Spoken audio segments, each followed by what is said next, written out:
મિત્રો, આજના કાર્યક્રમમાં આપ સૌનું સ્વાગત છે. આપ સૌને જય ભીમ, નમો બુદ્ધાય.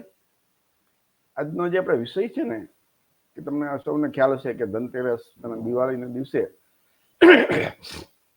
માતા મહાલક્ષ્મીનું પૂજન બધા હિન્દુ બ્રાહ્મણ ધર્મ મુજબ કરતા હોય છે.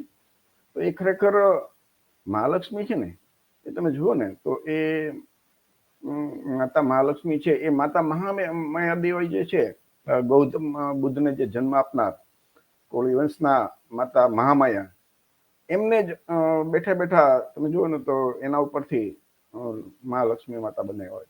એના આપણને પુરાતત્વ વિભાગના આધાર પુરાવા મળે છે. મહાલક્ષ્મી માતા છે તો એના ફક્ત ચિત્રો મળશે, અને જે ગૌતમ બુદ્ધના માતા હતા મહામાયા, એના એ આજે 2000 વર્ષ પહેલાના બધા શિલ્પ અને પથ્થર ઉપર કોતરેલી બધી વસ્તુ તમને જોવા મળશે.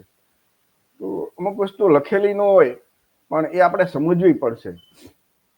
અને અત્યારના જે આધુનિક બધા ઇતિહાસકારો છે ને, એમને તો આ વાત સ્પષ્ટ કહી દીધી છે, અને એ પોતાના પુસ્તકોમાં પણ લખી છે. ખાસ કરીને રાજીવ પટેલ જે છે, આધુનિક ઇતિહાસકાર, એનું પુસ્તક છે, એમના 2 પુસ્તક, વૈદિક યુગ કી ઘાલમેલ અને ભ્રમ કા પુલિંદા. આ 2 પુસ્તક આપણે વાંચી લઈએ ને તો બધા ભ્રમ દૂર થઈ જાય. અને ટોટલી જે હિન્દુ કે બ્રાહ્મણ ધર્મ કે જેને સનાતન ધર્મ જે કહેવાય, એ કેવી રીતે એનો ઉદ્ભવ અને એ કેવી રીતે બૌદ્ધ ધર્મમાંથી એનું બ્રાહ્મણી ધર્મમાં પરિવર્તન કરવામાં આવ્યું, એના ઉપર એમણે પૂરી ડિટેલ ભારતીય પુરાતત્વ વિભાગની, જે આર્કિયોલોજી વિભાગના આધાર પુરાવા સાથે એ પુસ્તકમાં એમણે લખીને આપ્યું છે. તો આ જે છે કે તો માતા માયાને તે આ લોકોએ મહાલક્ષ્મી માતા બનાવી દીધા. આ તમે જુઓ ને તો માતા મહામાયાનું જે શિલ્પ છે, વર્ષો જૂનું, આ એનું શિલ્પ છે, વિચાર કરજો. આ એમનું કાંસાની ઉપર એમનું પ્રતિમા છે. તમે જો, આ બધા આજકાલના નથી, પુરાતત્વ વિભાગના બધા આધાર પુરાવા સાથેના બધા શિલ્પો છે. એના ઉપરથી માતા મહાલક્ષ્મી બનાવી દીધા. એ તમે સીધી કોપી દેખાય ને આમ નજર સામે. આ તમે જો બધા મહાલક્ષ્મી માતાના ફોટા બધા. તો ખરેખર એ જે રાજીવ પટેલ એના પુસ્તકમાં લખ્યું છે કે આદિ શંકરાચાર્ય નો જન્મ ઈસવીસન 788 થયો. એ પહેલા આવું બધું કઈ નહોતું. દરેક જગ્યાએ ફક્ત બૌદ્ધ ધર્મ ચાલતો હતો. જે સમણ સંસ્કૃતિ, હડપ્પા સંસ્કૃતિથી લઈ અને શંકરાચાર્યના જન્મ સુધી ફક્ત ને ફક્ત સમણ સંસ્કૃતિ હતી. ઈસવીસન 788 શૈવ પંથના જે સ્થાપક છે, આદિ શંકરાચાર્યનો જન્મ થયો, અને એમણે બૌદ્ધ ધર્મના જે પ્રતીકો હતા એને શિવલિંગમાં બનાવી અને પહેલી વખત બ્રાહ્મણ ધર્મની ભારતમાં શરૂઆત થઈ. અને એ તમે જુઓ ને તો એમણે શૈવ પંથની સ્થાપના કરી. અને જે બુદ્ધના જે સ્તૂપ હતા ને, એ સ્તૂપને એમણે શિવલિંગ બનાવી દીધા. અને એ તમને પુષ્કળ જગ્યાએ જોવા મળશે. પશુપતિનાથ છે, કેદારનાથ જેવા પુષ્કળ મંદિરો જે છે, ત્યાં જે શિવલિંગ છે, અને અત્યારે તો વર્તમાન સમય તો એ તમને સોશિયલ મીડિયામાં તમને આવા સતત વિડીયો અને ફોટા જોવા મળશે કે કેવી રીતે જે બૌદ્ધ સ્તૂપ છે એને શિવલિંગ બનાવી દીધા. એવી રીતે 1000 વર્ષ પહેલા, એટલે કે 1017 રામાનુજાચાર્યનો જન્મ થયો. એમણે વૈષ્ણવ પંથની સ્થાપના કરી અને ઈશ્વરના અવતારની કથાઓ બધી બનાવી. અને એમણે શું કર્યું કે જે બુદ્ધની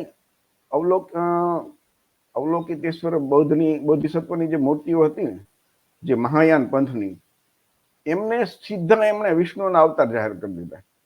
અને અમુક જગ્યાએ માતાજીના મંદિર બનાવી દીધા, જે તારાદેવીના, એવા બધા જે બોધિસત્વની મૂર્તિઓ હતી ને, એમણે બ્રાહ્મણ ધર્મમાં પરિવર્તન કર્યું. આ તમે જુઓ ને તો એનું તમને નજર સામે આપણે આ જોવા મળશે. માનો કે બૌદ્ધ સંસ્કૃતિમાં જે છે, તો એના સીધા એમાંથી બ્રહ્મા બનાવી દીધા.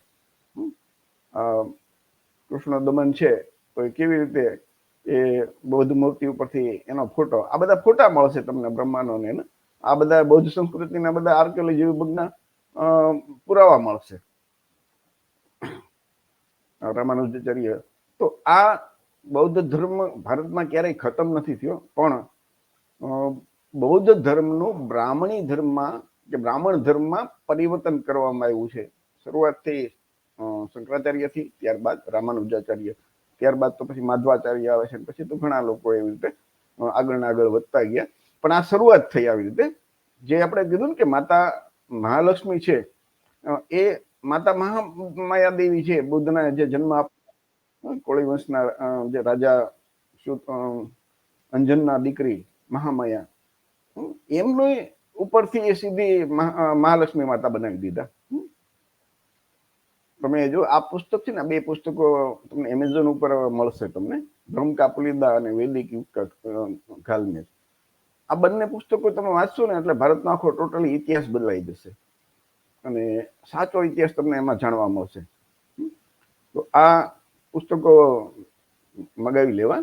બંને પુસ્તકો રાજીવ પટેલે જે લખ્યા છે અને જે અંદર માહિતી આર્કિયોલોજી અને પુરાતત્વ વિભાગના પુરાવા સાથેની વાત લખી છે.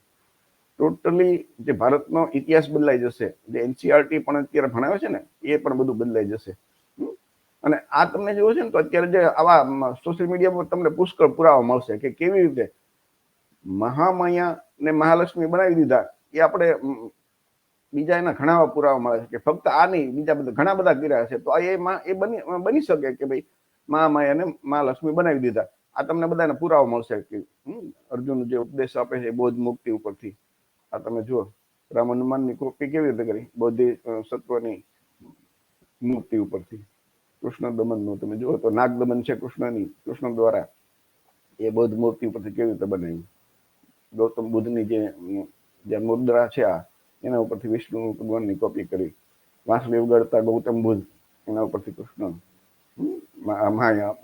માતા માયા ઉપરથી લક્ષ્મી માતા બનાવી દીધા.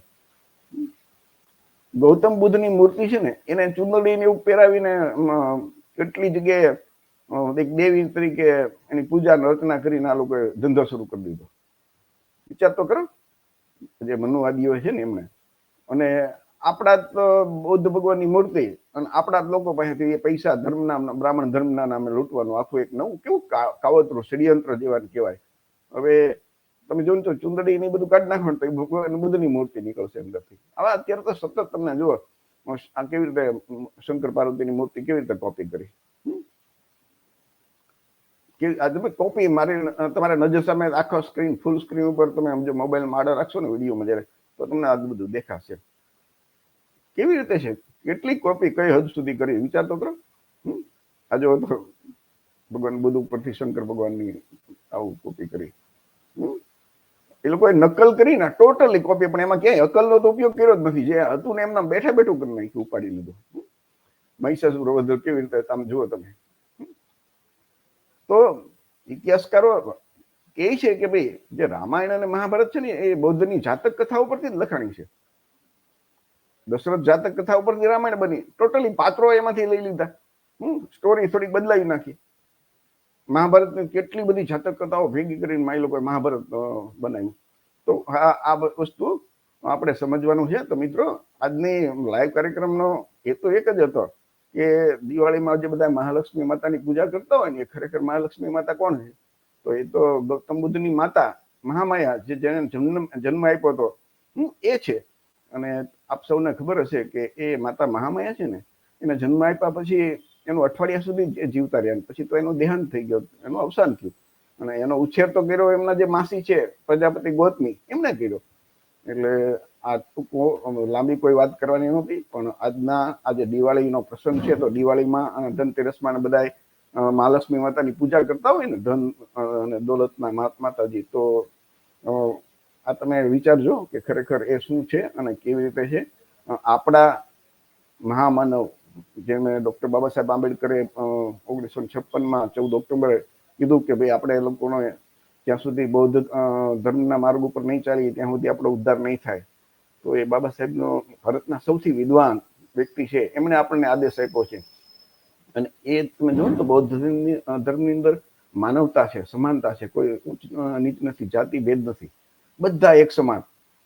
અને બ્રાહ્મણ ધર્મ કે જેને હિન્દુ ધર્મ આપણે કહીએ, એમાં તો માનો કે આપણા ઓબીસી એસસી એસટી ના લોકો ભણી ગણીને કલેક્ટર થાય, ડીએસપી થાય, રાષ્ટ્રપતિ થાય, તોય એની સાથે ભેદભાવ તો ચાલુ જ રહેવાનો. તો જે ધર્મની અંદર આપણે નીચી જાતિના, હલકાઓના, નીચ નાલાયક, શુદ્ર, અધમ જાતિના કહેવાતા હોય, એ ધર્મની અંદર શા માટે રહેવું જોઈએ, એવું ડોક્ટર બાબા સાહેબ આંબેડકર જાહેરમાં કીધું. અને એમને તો એ 1932 કે 35માં નક્કી કરી લીધું હતું, પણ સમાજને તૈયાર કરવા માટે છેક એને 1956માં એ બૌદ્ધ ધર્મની 10 લાખ લોકો સાથે દીક્ષા લીધી. આ એક દિવસે 14મી તારીખે 5 લાખ અને બીજે દિવસે બીજા 5 લાખ, એમ કરીને કુલ 10 લાખ લોકો. તો ફરીથી જેટલા મિત્રો જોડાણા એ બધાને ખૂબ ખૂબ આભાર. જય ભીમ, નમો બુદ્ધાય. અને ખાસ યાદ રાખજો કે માતા મહામાયા જે ગૌતમ બુદ્ધને જન્મ આપનાર છે, એમને ઉપરથી આ માતા મહાલક્ષ્મી દેવી મનુવાદીઓએ બનાવ્યા છે. ફરીથી ખૂબ ખૂબ આભાર સૌનો. જય ભીમ, નમો બુદ્ધાય, જય સંવિધાન. આ કાર્યક્રમ આપણે પૂરો કરીએ છીએ.